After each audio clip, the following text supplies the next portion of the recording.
इंडोस TV देख रहे सारे दर्शकों का बहुत बहुत स्वागत। 2 अक्तूबर दोस्तों भारत की राजनीति के विच बहुत अहम एक दिन है। इस दिन महात्मा गांधी जी का जन्मदिन होया ते नेशन बहुत बड़े लैवल के उत्ते उन्हों का जन्मदिन मनाउंदी है। पर अज असी उस शख्स की गल करांगे जिन्हां दा जन्म भी 2 अक्तूबर नूं ही होया।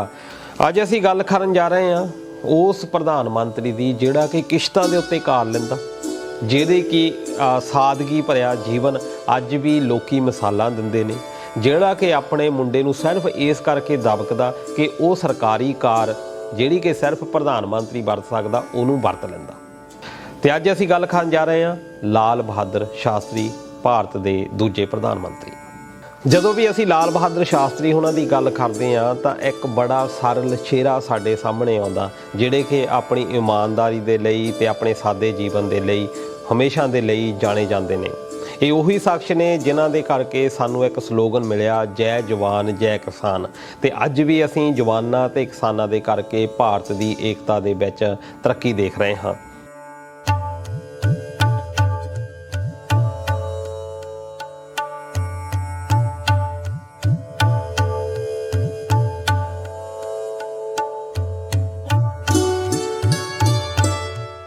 लाल बहादुर शास्त्री हुणां दा जन्म 2 अक्तूबर 1904 नूं शारदा प्रसाद श्रीवास्तव अते राम दुलारी देवी हुणां दे घर दे विच मुगल सराय दे विच होया। लाल बहादुर शास्त्री हुणां दा परिवार बहुत ही गरीब ते आर्थिक तौर ते मंदहाली हालत दे विच सी। उन्हां नूं नदी पार करके स्कूल दे विच जाना पैंदा सी। एक बार एक टैसट दे विचों बहुत ज़्यादा मार्क्स लैण दे बावजूद भी अध्यापक ने उन्हां नूं बहुत ज़्यादा कुੱਟਿਆ क्योंकि उन्हां दे कोल किताब नहीं सी। ਜਦੋਂ उस अध्यापक नूं दूजे विद्यार्थियों तो ये गल का पता लगा कि इस विद्यार्थी के कोल किताब लैण दे लई पैसे नहीं हैं, पर फिर भी ये कुੱਟ खा लिया क्योंकि ये असैप्ट कर रहा इस गल नूं, अपनी गरीबी नूं वो स्वीकार कर रहा। तो वो इन्हां दी इस सादगी तो इन्ना ज़्यादा प्रभावित होया कि इन्हां दी जिन्नी भी बाद दे विच एजुकेशन होई आ इंटर कॉलेज लैवल तक उन्होंने सारे पैसे दिते। लाल बहादुर शास्त्री भावें गरीबी दे विच रहे पर उन्होंने गरीबी नूं अपनी प्राप्ति के तौर के उत्ते ही लिया। इदां ही उन्हां दा कद बहुत छोटा सी पर अपने छोटे कद नूं भी उन्होंने अपनी प्राप्ति के तौर के उत्ते ही लिया। जदों 1965 की लड़ाई के दौरान पत्रकारां ने यह कहा कि अजूब खान पाकिस्तान का वो तो बहुत ज़्यादा हाइट दे विच आ, तुहाडी जिहड़ी लंबाई आ बहुत छोटी आ, तुसीं उसका सामना किवें करोगे। तो लाल बहादुर शास्त्री जिहड़े कि मखौलिया सुभाਅ अपने सेंस ऑफ ह्यूमर के लिए जाने जाते सन, तो उन्होंने कहा सी हाँ अजूब खान हमेशा मेरे नाल गल अख नीवी करके गल करदा, जदों कि मैं हमेशा अपना सिर चक के अजूब खान दे नाल गल करदा हाँ। ईस्ट सेंटर इंटर कॉलेज की पढ़ाई के दौरान उन्हां दा जिहड़ा वाह सी वो आज़ादी मुहिमां दे विच पिया ते वो महात्मा गांधी स्वामी विवेकानंद हुणां तो बहुत ज़्यादा प्रभावित सन।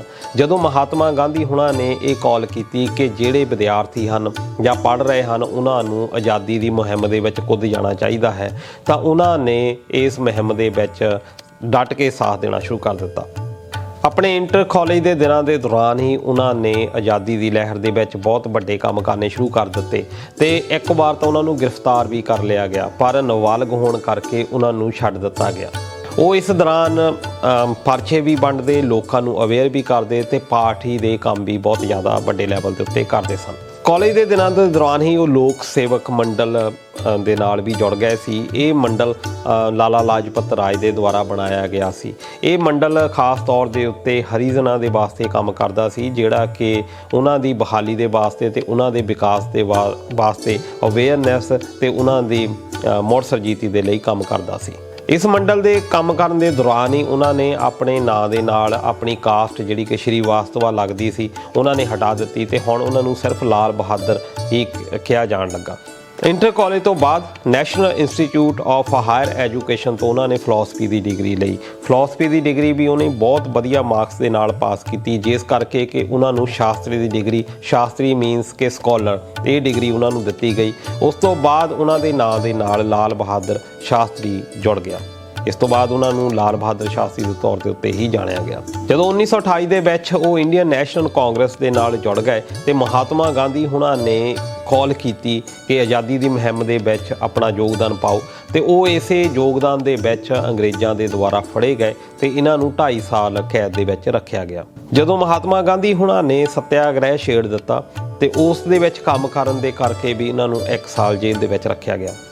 ਜੇਲ੍ਹ ਦੇ ਦੌਰਾਨ ਹੀ ਪਾਰਟੀ ਦੇ ਦੁਆਰਾ ਉਹਨਾਂ ਨੂੰ 50 ਰੁਪਏ ਮਹੀਨਾਵਾਰ ਭੇਜੇ ਜਾਂਦੇ ਸੀ ਤਾਂ ਕਿ ਉਹਨਾਂ ਦਾ ਪਰਿਵਾਰ ਪਿੱਛੇ ਨਿਰਵਾਹ ਕਰ ਸਕੇ। ਜਦੋਂ ਉਹਨਾਂ ਨੇ ਆਪਣੇ ਪਰਿਵਾਰ ਤੋਂ ਇਹ ਗੱਲ ਪੁੱਛੀ ਕਿ 50 ਰੁਪਏ ਦੇ ਨਾਲ ਕੀ ਤੁਹਾਡਾ ਸਰਦਾ ਹੈ ਤਾਂ ਉਹਨਾਂ ਦੀ ਵਾਈਫ ਜਿਹੜੀ ਕਿ ਆਪ ਇਸ ਆਜ਼ਾਦੀ ਦੀ ਲਹਿਰ ਦੇ ਵਿੱਚ ਸਰਗਰਮ ਭੂਮਿਕਾ ਨਿਭਾ ਰਹੀ ਸੀ, ਉਹਨਾਂ ਨੇ ਇਹ ਕਿਹਾ ਕਿ ਸਾਡਾ ਤਾਂ 40 ਦੇ ਨਾਲ ਵੀ ਸਰਦਾ ਹੈ, 50 ਤਾਂ ਬਹੁਤ ਜ਼ਿਆਦਾ ਹੈ। ਤੇ ਇਹਨਾਂ ਨੇ ਪਾਰਟੀ ਨੂੰ ਕਹਿ ਦਿੱਤਾ ਕਿ ਮੈਨੂੰ ਅੱਜ ਤੋਂ 40 ਰੁਪਏ ਹੀ ਭੇਜੇ ਜਾਣ ਤੇ 10 ਰੁਪਏ ਪਾਰਟੀ ਦੇ ਹੋਰ ਲੋੜਵੰਦ ਲੋਕਾਂ ਦੇ ਲਈ ਭੇਜੇ ਜਾਣ। ਇਸ ਤੋਂ ਉਹਨਾਂ ਦੀ ਇਮਾਨਦਾਰੀ ਦੀ ਮਿਸਾਲ ਤੁਹਾਨੂੰ ਮਿਲਦੀ ਹੈ। 1937 ਦੇ ਵਿੱਚ ਉਹ ਆਰਗੇਨਾਈਜੇਸ਼ਨਲ ਸੈਕਟਰੀ ਵੀ ਬਣੇ ਪਾਰਲੀਮੈਂਟ ਬੋਰਡ ਦੇ ਯੂਪੀ ਦੇ ਵਿੱਚ। ਇੱਥੋਂ ਹੀ ਉਹਨਾਂ ਨੇ ਇੱਕ ਪੋਲੀਟੀਕਲ ਤੌਰ ਦੇ ਉੱਤੇ ਐਕਟਿਵ ਭੂਮਿਕਾ ਨਿਭਾਉਣੀ ਸ਼ੁਰੂ ਕਰ ਦਿੱਤੀ। ਦੇਸ਼ ਆਜ਼ਾਦ ਹੋ ਗਿਆ 1947 ਦੇ ਵਿੱਚ। ਉਸ ਤੋਂ ਬਾਅਦ ਉਹਨਾਂ ਨੇ ਉੱਤਰ ਪ੍ਰਦੇਸ਼ ਦੇ ਵਿੱਚ ਲੋਕਲ ਸਿਆਸਤ ਸ਼ੁਰੂ ਕਰ ਦਿੱਤੀ। ਇਸ ਤੋਂ ਬਾਅਦ ਜਦੋਂ ਉਹ ਟਰਾਂਸਪੋਰਟ ਮਿਨਿਸਟਰ ਯੂਪੀ ਦੇ ਵਿੱਚ ਬਣੇ ਤਾਂ ਉਹਨਾਂ ਨੇ ਸਭ ਤੋਂ ਪਹਿਲਾਂ ਜਿਹੜੀ ਔਰਤਾਂ ਨੂੰ ਬੱਸ ਕੰਡਕਟਰ ਬਣਨ ਦੀ ਪਰਮਿਸ਼ਨ ਦਿੱਤੀ। ਇਸ ਤੋਂ ਪਹਿਲਾਂ ਇਹ ਪਰਮਿਸ਼ਨ ਨਹੀਂ ਸੀ। ਇਸ ਤੋਂ ਸਿੱਧ ਹੁੰਦਾ ਹੈ ਕਿ ਉਹ ਔਰਤਾਂ ਦੇ ਬਰਾਬਰ ਮੌਕਿਆਂ ਨੂੰ ਦੇਣ ਦੇ ਚਾਹਵਾਨ ਸਨ। ਇਸ ਤੋਂ ਇਲਾਵਾ ਜਦੋਂ ਉਹ ਪੁਲਿਸ ਡਿਪਾਰਟਮੈਂਟ ਦੇ ਮੁਖੀ ਦੇ ਤੌਰ ਦੇ ਉੱਤੇ ਆਏ ਤਾਂ ਉਹਨਾਂ ਨੇ ਉੱਥੇ ਵੀ ਆ ਕੇ ਲਾਠੀ ਚਾਰਜ ਦੇ ਉੱਤੇ ਪੂਰਨ ਪਾਬੰਦੀ ਲਗਾ ਦਿੱਤੀ ਤੇ ਪੁਲਿਸ ਨੂੰ ਇਹ ਇੰਸਟਰਕਸ਼ਨ ਦਿੱਤੀਆਂ ਕਿ ਅੱਜ ਤੋਂ ਬਾਅਦ ਲਾਠੀ ਚਾਰਜ ਦੀ ਬਜਾਏ ਸਿਰਫ ਪਾਣੀ ਦੀਆਂ ਬੁਛਾੜਾਂ ਕੀਤੀਆਂ ਜਾਣ। ਲਾਲ ਬਹਾਦਰ ਸ਼ਾਸਤਰੀ ਹੁਣਾਂ ਨੇ ਇਸ ਗੱਲ ਦੇ ਉੱਤੇ ਜ਼ੋਰ ਦਿੱਤਾ ਕਿ ਭਾਰਤ ਦੀ ਇੱਕ ਭਾਸ਼ਾ ਹੋਣੀ ਚਾਹੀਦੀ ਹੈ ਤੇ ਇਹਦੇ ਲਈ ਉਹਨਾਂ ਨੇ ਹਿੰਦੀ ਰਾਸ਼ਟਰ ਬਣਾਉਣ ਦੇ ਲਈ ਵੀ ਕੋਸ਼ਿਸ਼ ਕੀਤੀ। 1965 ਦੇ ਵਿੱਚ ਐਂਟੀ ਹਿੰਦੀ ਦੰਗੇ ਹੋਏ ਜਿਸ ਦੇ ਵਿੱਚ ਕਿ ਉਹ ਪ੍ਰਦੇਸ਼ ਜਿਹੜੇ ਕਿ ਹਿੰਦੀ ਨਹੀਂ ਬੋਲਦੇ ਸਨ ਉਹਨਾਂ ਨੇ ਬਗਾਵਤ ਕਰ ਦਿੱਤੀ ਕਿ ਅਸੀਂ ਹਿੰਦੀ ਭਾਸ਼ਾ ਨੂੰ ਆਪਣੀ ਨੈਸ਼ਨਲ ਲੈਂਗੁਏਜ ਦੇ ਤੌਰ ਦੇ ਉੱਤੇ ਨਹੀਂ ਰੱਖਾਂਗੇ। ਇਸ ਦੀ ਅਵਧੀ ਦੇ ਵਿੱਚ ਕਈ ਲੋਕਾਂ ਦੀਆਂ ਜਾਨਾਂ ਵੀ ਗਈਆਂ, ਪਰ ਲਾਲ ਬਹਾਦਰ ਸ਼ਾਸਤਰੀ ਨੇ ਉਹਨਾਂ ਦੇ ਨਾਲ ਗੱਲਬਾਤ ਕੀਤੀ ਤੇ ਉਹਨਾਂ ਨੂੰ ਕਿਹਾ ਕਿ ਜਦੋਂ ਤੱਕ ਤੁਸੀਂ ਰਾਜੀ ਨਹੀਂ ਹੋ ਜਾਂਦੇ ਉਦੋਂ ਤੱਕ ਭਾਰਤ ਦੇ ਵਿੱਚ ਆਫੀਸ਼ੀਅਲ ਕੰਮ ਜਿਹੜਾ ਸਿਰਫ ਇੰਗਲਿਸ਼ ਦੇ ਵਿੱਚ ਹੀ ਹੋਏਗਾ ਤੇ ਜਦੋਂ ਤੁਸੀਂ ਸਾਰੇ ਰੈਡੀ ਹੋਵੋਗੇ ਉਸੇ ਤੋਂ ਬਾਅਦ ਹੀ ਹਿੰਦੀ ਭਾਸ਼ਾ ਨੂੰ ਨੈਸ਼ਨਲ ਭਾਸ਼ਾ ਦਾ ਦਰਜਾ ਦਿੱਤਾ ਜਾਵੇਗਾ। ਇਹ ਗੱਲ ਸਿੱਧ ਕਰਦੀ ਹੈ ਕਿ ਉਹ ਡਿਪਲੋਮੈਟਿਕ ਵੇ ਦੇ ਨਾਲ ਬਹੁਤ ਵੱਡੇ ਜਿਹੜੇ ਮੁੱਦੇ ਸੀ ਉਹ ਸੁਲਝਾਉਣ ਦੇ ਵਿੱਚ ਮੁਹਾਰਤ ਰੱਖਦੇ ਸਨ। ਜਿਸ ਵੇਲੇ ਲਾਲ ਬਹਾਦਰ ਸ਼ਾਸਤਰੀ ਪ੍ਰਧਾਨ ਮੰਤਰੀ ਬਣੇ ਉਸ ਵੇਲੇ ਭਾਰਤ ਇੱਕ ਬਹੁਤ ਹੀ ਵੱਡੇ ਸੰਕਟ ਦੇ ਵਿੱਚ ਸੀ। ਭਾਵੇਂ ਉਹ ਅਨਾਜ ਦੇ ਮਾਮਲੇ ਦੇ ਵਿੱਚ ਸੀ, ਕਾਲ ਪੈ ਚੁੱਕਾ ਸੀ ਤੇ ਚਾਈਨਾ ਦੀ ਲੜਾਈ ਤੋਂ ਬਾਅਦ ਭਾਰਤ ਆਰਥਿਕ ਤੌਰ ਦੇ ਉੱਤੇ ਬਹੁਤ ਹੀ ਢਹਿ ਢੇਰੀ ਹੋ ਚੁੱਕਾ ਸੀ। ਕਾਲ ਇੰਨਾ ਜ਼ਿਆਦਾ ਪੈ ਚੁੱਕਾ ਸੀ ਕਿ ਲੋਕਾਂ ਨੂੰ ਖਾਣ ਦੇ ਲਈ ਪੂਰਾ ਅਨਾਜ ਵੀ ਨਹੀਂ ਮਿਲ ਰਿਹਾ ਸੀ। ਉਹਨਾਂ ਨੂੰ ਵੱਖ-ਵੱਖ ਦੇਸ਼ਾਂ ਦੇ ਕੋਲੋਂ ਅਨਾਜ ਮੰਗਾਉਣਾ ਪੈਂਦਾ ਸੀ ਤੇ ਉਹ ਵੀ ਬਹੁਤ ਹੀ ਘਟੀਆ ਕੁਆਲਿਟੀ ਦਾ ਅਨਾਜ ਭਾਰਤ ਨੂੰ ਮਿਲਦਾ ਸੀ। ਲਾਲ ਬਹਾਦਰ ਸ਼ਾਸਤਰੀ ਨੇ ਆਪ ਕੋਸ਼ਿਸ਼ ਕੀਤੀ ਤੇ ਆਪਣੇ ਘਰ ਦੇ ਵਿੱਚ ਹਲ ਵਾਹ ਕੇ ਅਨਾਜ ਉਗਾਉਣਾ ਸ਼ੁਰੂ ਕੀਤਾ ਤੇ ਦੂਜੇ ਲੋਕਾਂ ਨੂੰ ਵੀ ਇਹ ਗੱਲ ਪ੍ਰੇਰਿਤ ਕੀਤਾ ਕਿ ਤੁਸੀਂ ਵੀ ਅਨਾਜ ਉਗਾਓ। ਵੱਧ ਤੋਂ ਵੱਧ ਕਿਸਾਨਾਂ ਨੂੰ ਪ੍ਰਮੋਟ ਕੀਤਾ ਕਿ ਤੁਸੀਂ ਦੇਸ਼ ਦੇ ਅਨਾਜ ਦੇ ਭੰਡਾਰ ਦੇ ਵਿੱਚ ਵੱਧ ਤੋਂ ਵੱਧ ਸਮਰੱਥਾ ਪਾਓ।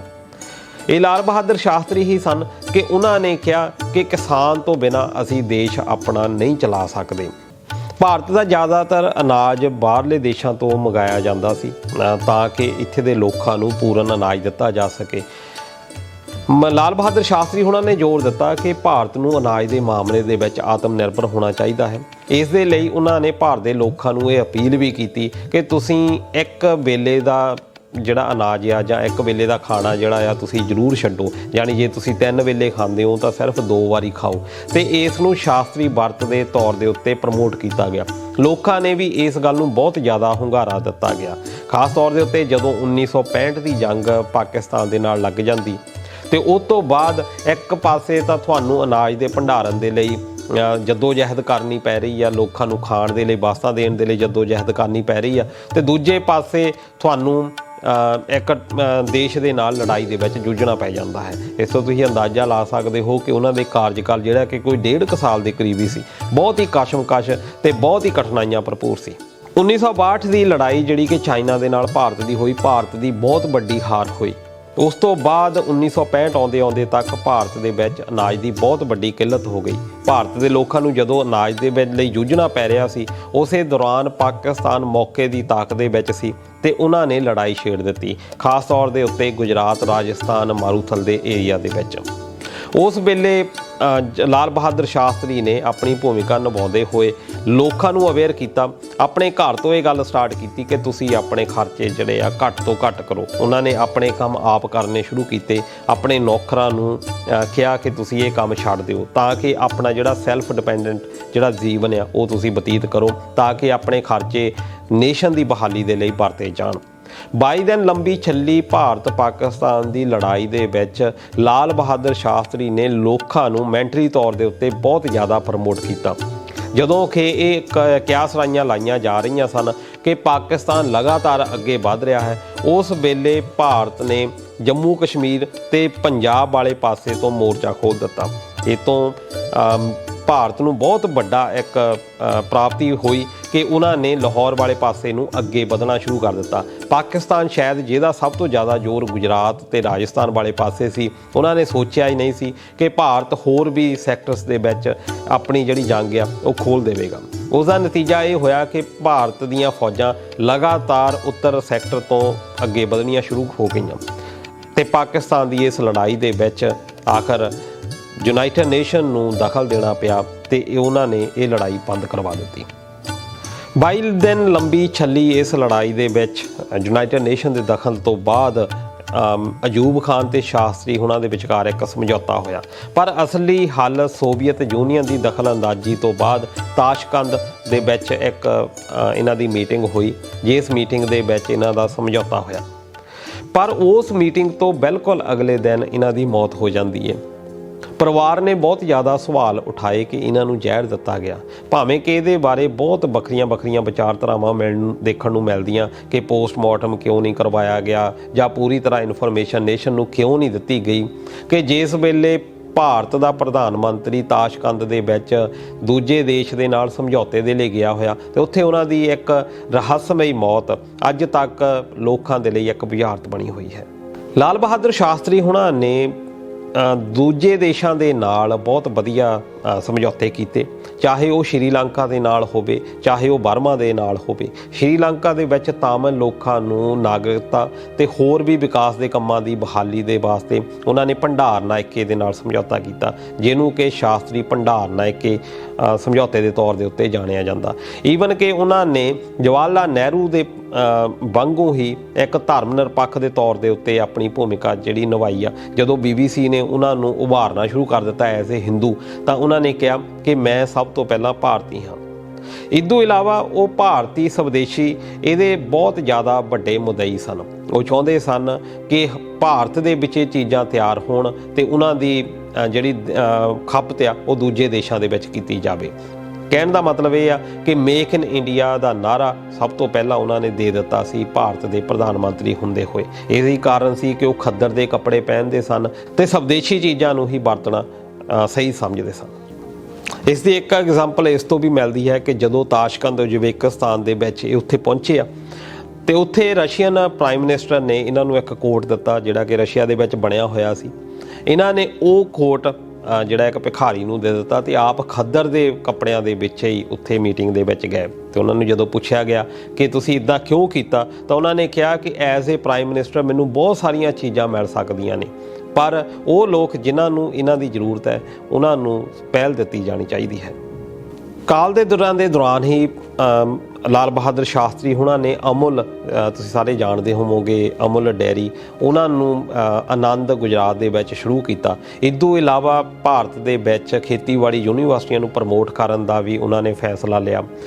ਗ੍ਰੀਨ ਰੈਵੋਲੂਸ਼ਨ ਦੀ ਨੀਂਹ ਲਾਲ ਬਹਾਦਰ ਸ਼ਾਸਤਰੀ ਹੁਣਾਂ ਨੇ ਰੱਖ ਦਿੱਤੀ। ਹਰੀ ਕ੍ਰਾਂਤੀ ਤੋਂ ਬਾਅਦ ਫਸਲਾਂ ਦੀਆਂ ਵਧੀਆ ਕੁਆਲਿਟੀ ਦੇ ਬੀਜ ਜਿਹੜੇ ਤਿਆਰ ਕੀਤੇ ਗਏ, ਇਹਨਾਂ ਦੇ ਲਈ ਉਹਨਾਂ ਨੇ ਕਿਹਾ ਕਿ ਵੱਡੀਆਂ ਤੋਂ ਵੱਡੀਆਂ ਲੈਬ ਜਿਹੜੀਆਂ ਆ ਉਹ ਜ਼ਰੂਰ ਬਣਾਈਆਂ ਜਾਣ।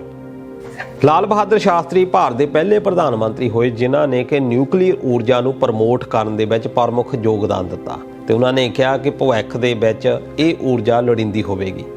ਲਾਲ ਬਹਾਦਰ ਸ਼ਾਸਤਰੀ ਦੀ ਮੌਤ ਦੇ ਲਈ ਅੱਜ ਵੀ ਬਹੁਤ ਸਾਰੀ ਰਹੱਸਮਈ ਗੱਲਾਂ ਸਾਹਮਣੇ ਆਉਂਦੀਆਂ ਨੇ। ਕਈ ਵਾਰੀ ਇਹ ਗੱਲਾਂ ਚਰਚਾ ਦੇ ਵਿੱਚ ਵੀ ਆ ਜਾਂਦੀਆਂ ਨੇ। ਉਹਨਾਂ ਦੇ ਸਾਥੀਆਂ ਨੂੰ ਉਹਨਾਂ ਤੋਂ 15 ਮਿੰਟ ਦੀ ਡਰਾਈਵ ਦੇ ਉੱਤੇ ਛੱਡਣਾ, ਇਹਨਾਂ ਨੂੰ ਇਕੱਲਿਆਂ ਇੱਕ ਪਾਸੇ ਰੱਖਣਾ, ਫਿਰ ਇਹਨਾਂ ਦਾ ਸਰੀਰ ਮੌਤ ਤੋਂ ਬਾਅਦ ਨੀਲਾ ਪੈ ਜਾਣਾ, ਫਿਰ ਇਹਨਾਂ ਦੀ ਮੌਤ ਤੋਂ ਬਾਅਦ ਨਾ ਰਸ਼ੀਆ ਤੇ ਨਾ ਹੀ ਇੰਡੀਆ ਦੇ ਦੁਬਾਰਾ ਪੋਸਟਮਾਰਟਮ ਕਰਵਾਏ ਜਾਣਾ। ਕੁਛ ਇਹੋ ਜਿਹੀਆਂ ਗੱਲਾਂ ਆ ਜਿਹੜੀਆਂ ਕਿ ਇਹਨਾਂ ਦੀ ਮੌਤ ਦੇ ਉੱਤੇ ਸਵਾਲ ਖੜੀਆਂ ਕਰਦੀਆਂ ਨੇ ਕਿ ਇੱਕ ਚੰਗਾ ਭਲਾ ਆਦਮੀ ਜਿਹੜਾ ਕਿ ਰਾਤ ਨੂੰ ਇੱਕ ਮੀਟਿੰਗ ਦੇ ਵਿੱਚ ਸਮਝੌਤਾ ਕਰਦਾ ਤੇ ਅਗਲੇ ਦਿਨ ਆਪਣੇ ਹੋਟਲ ਦੇ ਕਮਰੇ ਦੇ ਵਿੱਚ ਮ੍ਰਿਤਕ ਪਾਇਆ ਜਾਂਦਾ। ਇਹਦੇ ਬਾਰੇ ਅਜੇ ਵੀ ਲੋਕਾਂ ਦੀ ਗੱਲ ਜਿਹੜੀ ਆ ਲੋਕਾਂ ਦੇ ਗਲੇ ਨਹੀਂ ਉਤਰ ਰਹੀ। ਲਾਲ ਬਹਾਦਰ ਸ਼ਾਸਤਰੀ ਜਿਹੜੇ ਕਿ ਆਪਣੇ ਸਾਦੇ ਤੇ ਇਮਾਨਦਾਰੀ ਭਰੇ ਜੀਵਨ ਦੇ ਲਈ ਜਾਣੇ ਜਾਂਦੇ ਹਨ, ਅੱਜ ਉਹਨਾਂ ਦੇ ਬਾਰੇ ਗੱਲ ਕਰਨ ਦਾ ਮਕਸਦ ਸਿਰਫ ਇੰਨਾ ਕੁ ਹੈ ਕਿ ਉਹਨਾਂ ਦੇ ਬਾਰੇ ਜ਼ਿਆਦਾ ਤੋਂ ਜ਼ਿਆਦਾ ਲੋਕ ਜਾਣ ਸਕਣ, ਕਿਉਂਕਿ ਬਹੁਤ ਸਾਰੇ ਲੋਕ ਉਹਨਾਂ ਦੇ ਬਾਰੇ ਅਜੇ ਵੀ ਬਹੁਤਾ ਨਹੀਂ ਜਾਣਦੇ। ਅੱਜ ਵੀ ਅਸੀਂ ਉਮੀਦ ਰੱਖਦੇ ਹਾਂ ਕਿ ਭਾਰਤ ਦੇ ਨੇਤਾ ਬਿਲਕੁਲ ਲਾਲ ਬਹਾਦਰ ਸ਼ਾਸਤਰੀ ਵਾਂਗ ਹੋਣ, ਜਿਹੜੇ ਕਿ ਆਪਣੇ ਨਾਲੋਂ ਆਪਣੇ ਦੇਸ਼ ਦੇ ਲਈ ਜ਼ਿਆਦਾ ਸੋਚਦੇ ਹਨ, ਆਪਣੇ ਦੇਸ਼ ਦੇ ਲਈ ਆਪਾ ਵਾਰ ਦਿੰਦੇ ਹਨ। ਇੰਡੋਸ ਟੀਵੀ ਲਾਲ ਬਹਾਦਰ ਸ਼ਾਸਤਰੀ ਉਹਨਾਂ ਨੂੰ ਸਲਾਮ ਪੇਸ਼ ਕਰਦਾ ਹੈ।